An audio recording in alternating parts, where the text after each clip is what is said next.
ఉన్నటువంటి మీ అందరికీ శిరస్సు నుంచి నమస్కారాలు తెలియజేస్తున్నాను.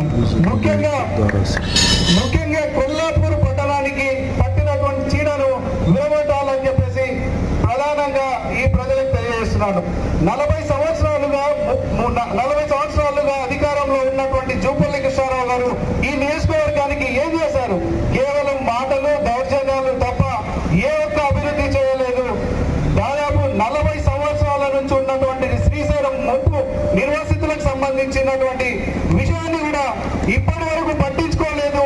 అంటే కేవలం వాళ్ళను ఓట్ల కోసమే వాడుకున్నారు తప్ప వాళ్ళకు ఉద్యోగాలు ఇచ్చే విధంగా ఏ రోజు కూడా ప్రయత్నించలేదు.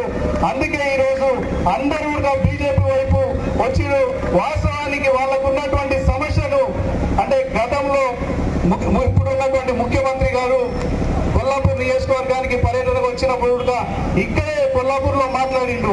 అధికారం వస్తే గతంలో ఆంధ్ర పాలకుల ఆధ్వర్యంలో మనకు తెలంగాణ ప్రాంతానికి న్యాయం జరగలేదు కాబట్టి తెలంగాణ వస్తే తప్ప ఈ ప్రాంత ప్రజలకు న్యాయం చేయలేదు అని చెప్పారు.